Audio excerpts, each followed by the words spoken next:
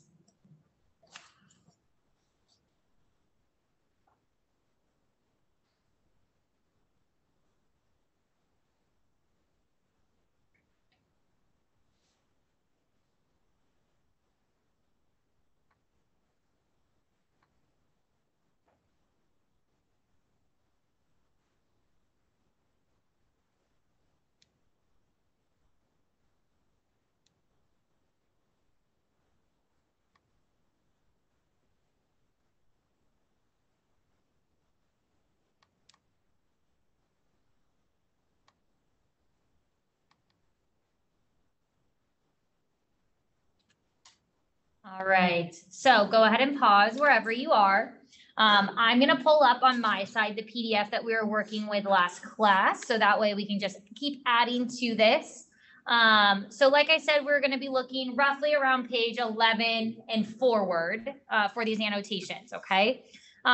So I'll scroll to it in the PDF. I will add whatever notes people are saying to it, so that way you guys can all add it to your books. That way, hopefully you'll have at least 3 annotations for dehumanization in this chapter, the 2 you made, and at least maybe 1 that somebody else said that maybe you didn't get down, okay? So if I call on you, I want you to tell me what page in the book you're reading from, so that way we can all turn to that page and we can find it, and then we can all annotate that line as well, okay?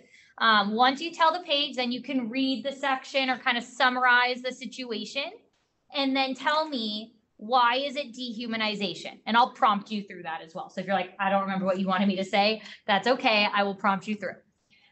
So let's start. I'm going to call in 2 people from Zoom and 1 person from the classroom. Okay, so we get a good little mix of things. Let's start with the people on Zoom. Let's hear from John. John, can you tell us 1 example of dehumanization that you found? Start with the page number. So on page 17. Okay, everyone turn to page 17. I wasn't really sure on this one, but I put, they passed me like beaten dogs with never a glance in my direction. Okay, so that's going to be the middle of 17, guys. It's the, what did that be? 1, 2, 3, 4, like the 4th paragraph down. Give me a second to pull it up on the PDF as well. It's on page 15 in the PDF if you're working off of that. So let's highlight that sentence. That is a great sentence, John, that you pinpointed there, okay? They passed me by one after the other. Oh, no, not that one. Oh, sorry, down below. They passed me by like beaten dogs, never a glance in my direction. Okay, so now with this, who is being called, John, the beaten dogs, or who's being compared to beaten dogs? The Jews. Yes, okay, so I just wanted to make sure you guys didn't think it was Eliezer being compared to a beaten dog. It's actually the Jews who are walking past him, okay? So let's make sure we have that clarified. And why did you feel, John, this was dehumanization? He like referred to them as dogs, like, I don't know. Okay, so you're getting there. So we'll make note of this together. So go ahead and label it as dehumanization first. Now, this is Eli comparing the Jewish people to beaten dogs, okay? So this is a simile, basically. Simile compares to beaten dogs, the Jewish people. Now, just doing that means that the people who are walking past them look completely defeated. They will look sad. They looked physically worn down, emotionally worn down, which means who was doing that to them? John, who do you think was doing that to them? The Germans. The Germans, right? So the Germans were treating them so poorly that they didn't even look like normal human beings to them anymore. Okay, so we can add that to this title of dehumanization because they were treated so poorly. All that Eliezer could compare them to was an animal. Okay, so they were treated so poorly, all he could compare them to was an animal. And I'll make this smaller so you guys can add this to your own. For the people who are in the class, I know it's going to be a little bit harder for you to read from back there. Can you guys see that? It says, compares to beaten dogs, the Jewish people, they were treated so poorly, all he could compare them to was an animal. Okay, or you can write that in your own words, guys. You don't have to write it word for word how I wrote it. Mine's more detailed. So, okay. Very good. Thank you, John. I appreciate you sharing that. Let's get one more from the book or from the people on Zoom. Let's hear from Armand. Armand, what did you find for dehumanization? So on page 22. Page 22. Okay, so final page of the chapter. Turn there, guys. Okay. Oops. Not 22 on here. What is the quote that you highlighted or section that you highlighted? The Hungarian police made us climb into the cars, 80 persons in one. They handed us some bread, a few pails of water. They checked the bars on the windows to make sure they would not come loose. Very good. Okay, so let's label this as dehumanization, a definite example of that. Why do you feel it matches that word, Armand? Because they were like all stuffed into a small cattle car with like 80 people inside of it. Okay, so they're literally being transported as if they were animals. Okay, I don't know if you guys have ever seen livestock be transported anywhere or taken anywhere. So like cows, pigs, goats, sheep, those kind of things. They literally shove as many of those animals into a trailer as they possibly can. And they just take them somewhere, right? So sometimes they give them a little bit of water beforehand. Sometimes they give them a little bit of food, but sometimes they don't at all, right? They just wait until they get to wherever they're going before they take them out of there. They're forced to go to the bathroom right next to each other. They're forced to be squished in next to each other. All the smells of things going on in there is disgusting, I'm sure. So it's not like they have an environment that humans should be put in. Right? A lot of people would argue animals shouldn't even be put in those environments, right? So the fact that the Germans or the Hungarian police at this time, which were then going to be transferred over to the German police, were treating them like this shows they did not see them as human beings. Okay, they saw them as livestock. So we can add dehumanization. They were literally treated as if they were livestock / we'll say animals. Very good. Thank you, Armand. They were also stripped of their comfortability in this, right? Like there's no space for them to do anything when there's 80 people in this place. So we'll say they are stripped of their right to comfortability. I always spell that word wrong. Okay, cool. Very good. All right, and we'll get one more from in here. Let's hear from Tay. Tay, what do you think? What did you find in this chapter?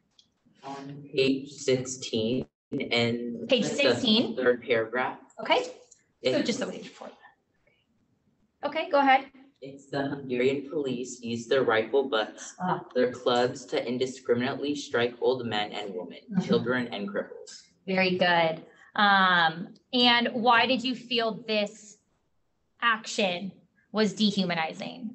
The police, they're pretty much taking advantage of the people and they're abusing them, which is wrong, and stripping them of their own bodies. They're stripping them of safety, right? They're abusing them for no reason whatsoever. They did nothing wrong to these people. Not that just because you do something wrong, you should get abused even, right? But the fact that these people are being taken from their homes and shoved at with objects to make them move, that's what people do to herd animals, right? That's what people do to get cows to move, to get sheep to move who can't use their words to tell them to move, right? So these people, once again, are being treated just like animals. Abusing these people, stripping them of their safety, moving them along as if animals. Okay, very good, great example. All right, so we are going to be moving into chapter 2. Okay, chapter 2 begins on page 23. If you're using the PDF, you will just go to the PDF that I've linked to today's lesson plan, okay? And I am going to stop sharing this in just a moment. I'll give you guys some time to make that extra annotation. Give me a thumbs up if you were able to add at least one annotation from the ones that people said today, that you were able to get one from somebody. Awesome.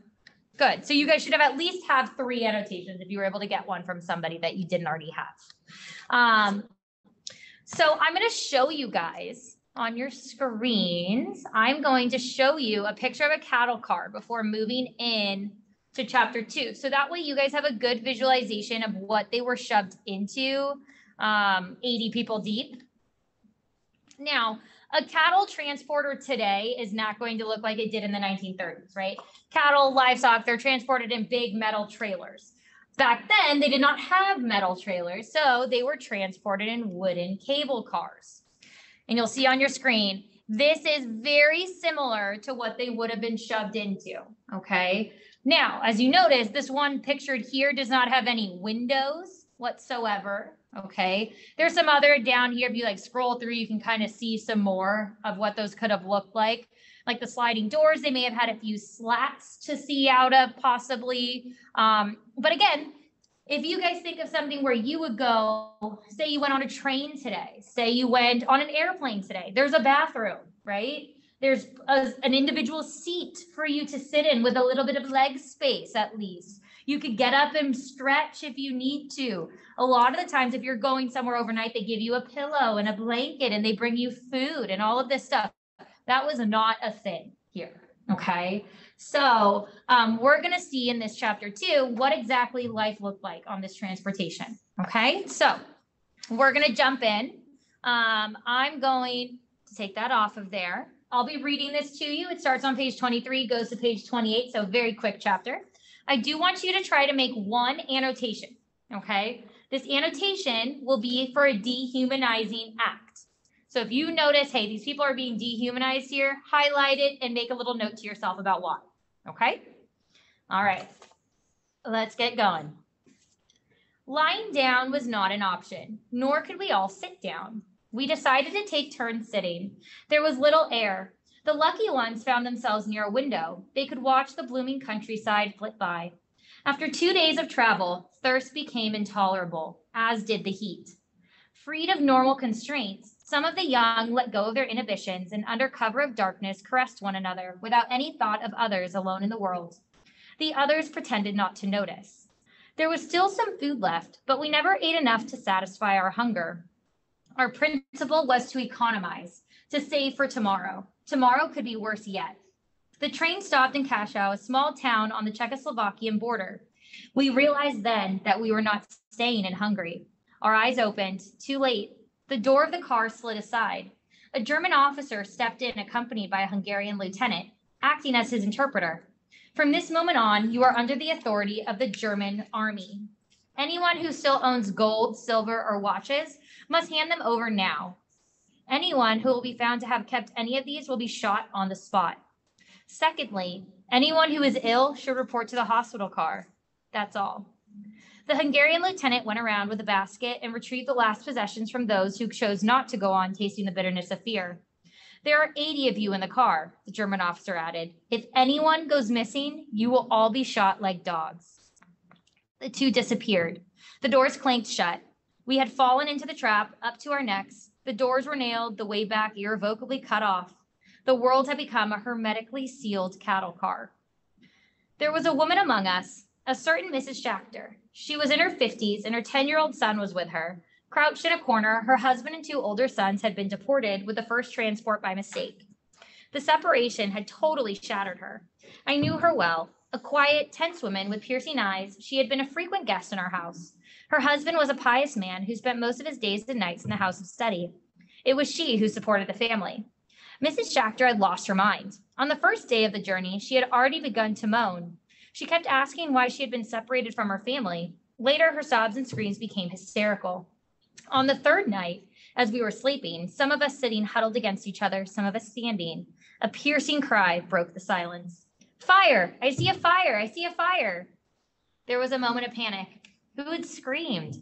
It was Mrs. Schachter, standing in the middle of the car in the faint light flittering through the window.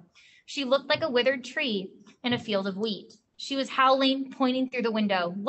Look at this fire, this terrible fire. Have mercy on me.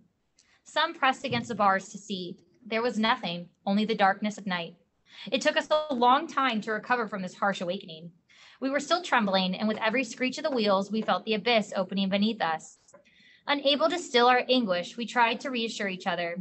She is mad, poor woman. Someone had placed a damp rag on her forehead, but she nevertheless continued to scream.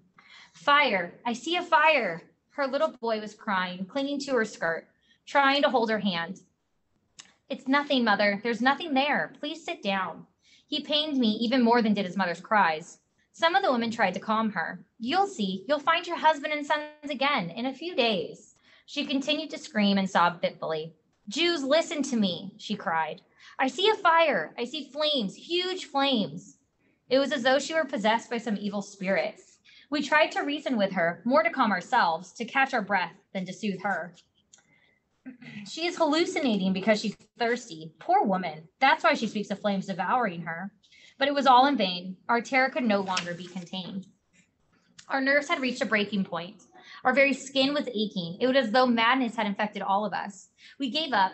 A few young men forced her to sit down, then bound and gagged her. Silence fell again. The small boy sat next to his mother, crying. I started to breathe normally again as I listened to the rhythmic pounding of the wheels on the tracks as the train raced through the night. We could begin to doze again, to rest, to dream. And so an hour or two passed. Another scream jolted us. The woman had broken free of her bonds and was shouting louder than before. Look at the fire! Look at the flames! Flames everywhere! Once again, the young men bound and gagged her. When they actually struck her, people shouted their approval. Keep her quiet. Make that madwoman shut up. She's not the only one here.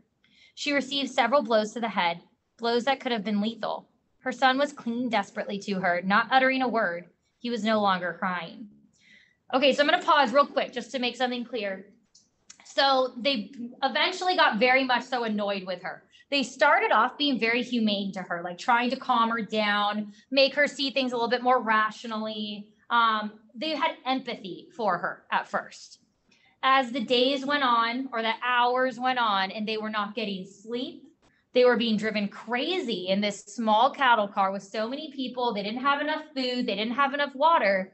Eventually, they gave up their humanity. And they just started tying her up, shoving things in her mouth to make her stay quiet, beating her. They said they gave her a few blows to the head to make her stop talking. So now they're not acting like human beings. They had been dehumanized to the point now in these living conditions that they are actually not even acting like civilized human beings anymore, right? If you guys are annoyed with someone, then the first thing you do is not tie them up and shove them in a corner and shove something in their mouth to stop talking, right? That's probably like way down the road, very, very, very last resort. You would probably never even get to that resort, right? In this condition, that's the second thing they do, right? So they're not only being physically dehumanized, they're being emotionally dehumanized as well. And they're acting now as they're being treated, okay? And that's what's really, really disgusting about what the Nazis did. They weren't just trying to physically dehumanize these people, they were trying to emotionally dehumanize them as well, okay? All right. Where am I? The night seemed endless. By daybreak, Mrs. Schachter had settled down. Crouching in her corner, her blank gaze fixed on some faraway place, she no longer saw us. She remained like that all day, mute, absent, alone in the midst of us. Toward evening, she began to shout again. The fire, over there! She was pointing somewhere in the distance, always the same place. No one felt like beating her anymore. The heat, the thirst, the stench, the lack of air were suffocating us. Yet all that was nothing compared to her screams, which tore us apart. A few more days and all of us would have started to scream. But we were pulling into a station. Someone near a window read to us, Auschwitz. Nobody had ever heard that name. So remember, Auschwitz is the biggest concentration camp there was. There was sub-camps to that as well within it. But this is a place where the most people were killed. Roughly 1.1 to 1.5 million people were killed in this camp alone, okay? The train did not move again. The afternoon went by slowly, then the doors of the wagon slid open. 2 men were given permission to fetch water. When they came back, they told us that they had learned, in exchange for a gold watch, that this was the final destination. We were to leave the train here. There was a labor camp on the site. The conditions were good. Families would not be separated. Only the young would work in the factories. The old and the sick would find work in the fields. Confidence soared. Suddenly, we felt free of the previous night's terror. We gave thanks to God. Mrs. Schachter remained huddled in her corner, mute, untouched by the optimism around her. Her little one was stroking her hand. Dust began to fill the wagon. We ate what was left of our food. At 10 o'clock in the evening, we were all trying to find a position for a quick nap, and soon we were dozing. Suddenly, look at the fire! Look at the flames! Over there! With a start, we awoke and rushed to the window yet again. We had believed her, if only for an instant. But there was nothing outside but darkness. We returned to our places, shame in our souls, but fear gnawing at us nevertheless. As she went on howling, she was struck again. Only with great difficulty did we succeed in quieting her down. The man in charge of our wagon called out to a German officer strolling down the platform, asking him to have the sick woman moved to a hospital car. Patience, the German replied. Patience. She'll be taken there soon. Around 11 o'clock, the train began to move again. We pressed against the windows. The convoy was rolling slowly. A quarter of an hour later, it began to slow down even more. Through the windows, we saw barbed wire. We understood that this was the camp. We had forgotten Mrs. Schachter's existence. Suddenly, there was a terrible scream. Jews, look! Look at the fire! Look at the flames! And as the train stopped, this time we saw flames rising from a tall chimney into a black sky. Mrs. Schachter had fallen silent on her own. Mute again, indifferent, absent, she had returned to her corner.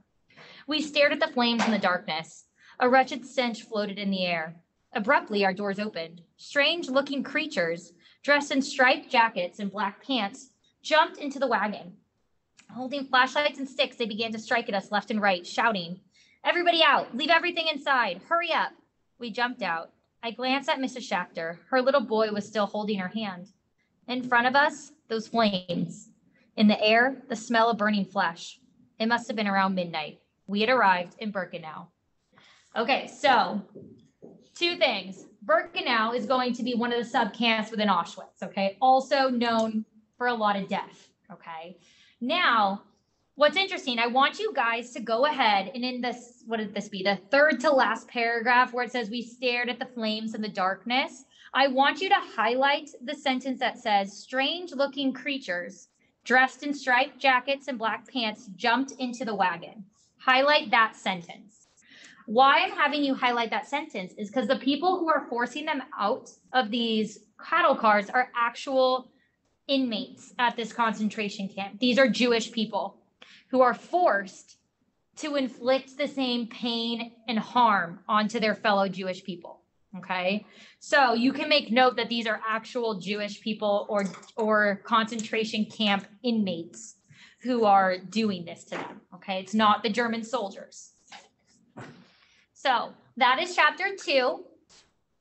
Once you have that note down, you are free to go if you're on Zoom. Have the best day ever. You're out of here. Technical class is over in like 3 minutes.